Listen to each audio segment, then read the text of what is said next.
Assalamualaikum warahmatullahi wabarakatuh. Halo semuanya, ketemu lagi dengan aku Nur Hayati dengan nomor pokok mahasiswa 102220111 dari kelas C1 Akuntansi.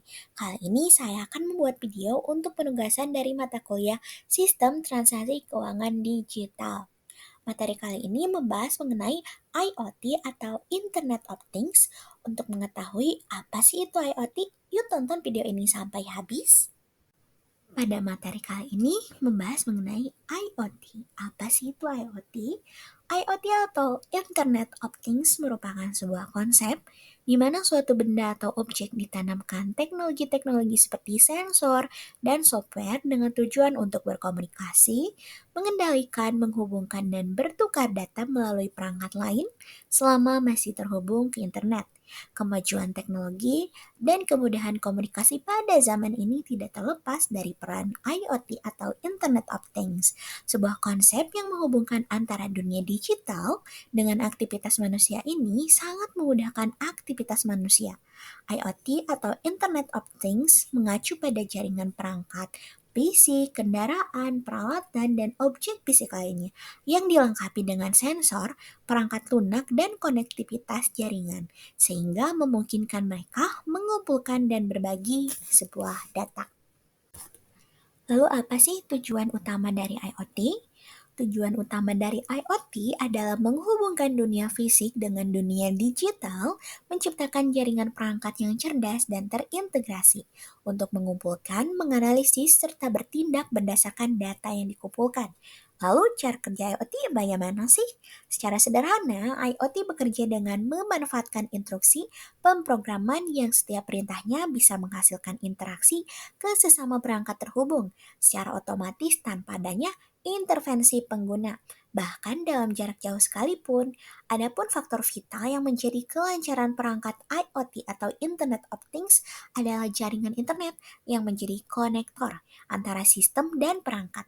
Sementara manusia dalam tahap ini hanya menjadi monitor untuk setiap perilaku perangkat saat mereka bekerja.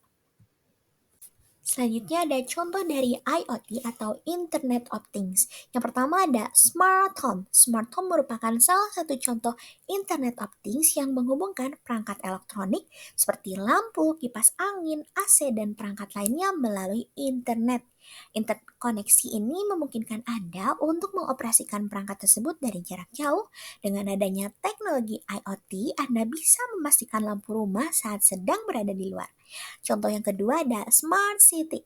Smart City adalah contoh penerapan IoT lainnya yang diprediksi dapat mengatur transportasi secara otomatis, manajemen energi cerdas, distribusi air praktis, sistem keamanan yang dinamis, dan pemantauan lingkungan yang sistematis.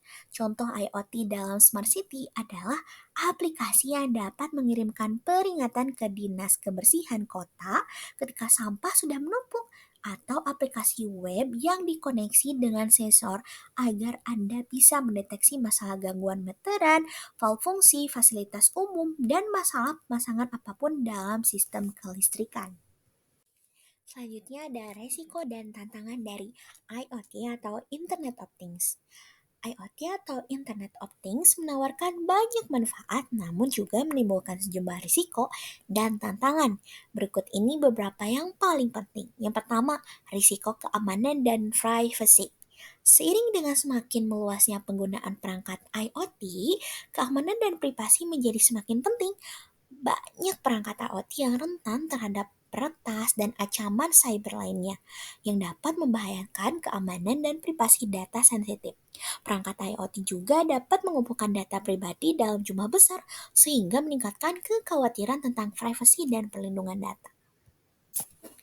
Yang kedua adalah masalah interoperabilitas. Perangkat IoT atau Internet of Things dari produsen yang berbeda seringkali menggunakan standar dan protokol yang berbeda, sehingga menyulitkan perangkat tersebut untuk melakukan apa yang disebut komunikasi antar mesin ke mesin. Hal ini dapat menyebabkan masalah interoperabilitas dan menciptakan silo data yang sulit diintegrasikan dan dianalisis. Hal yang ketiga adalah kelebihan data. Perangkat IoT atau Internet of Things menghasilkan data dalam jumlah besar yang dapat membebani bisnis yang tidak siap menanganinya. Menganalisis data ini dan menginteraksi wawasan yang bermakna dapat menjadi tantangan yang signifikan, terutama bagi bisnis yang tidak memiliki alat dan keahlian analisis yang diperlukan. Lalu yang keempat ada biaya dan kompleksitas. Penerapan sistem IoT atau Internet of Things bisa jadi mahal dan rumit sehingga memerlukan investasi besar pada perangkat keras, perangkat lunak, dan infrastruktur.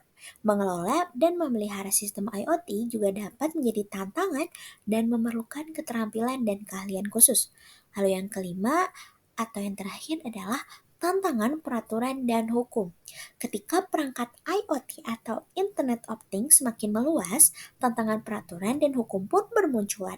Dunia usaha harus mematuhi berbagai peraturan pelindungan data, privasi, dan keamanan cyber yang mungkin berbeda-beda di setiap negara. Mungkin cukup sekian materi yang saya dapat sampaikan mengenai IoT atau Internet of Things. Saya ucapkan terima kasih banyak kepada teman-teman semua yang sudah menyimak dan menonton video ini sampai habis. Saya tutup dengan wabillahi taufiq wal hidayah. Wassalamualaikum warahmatullahi wabarakatuh.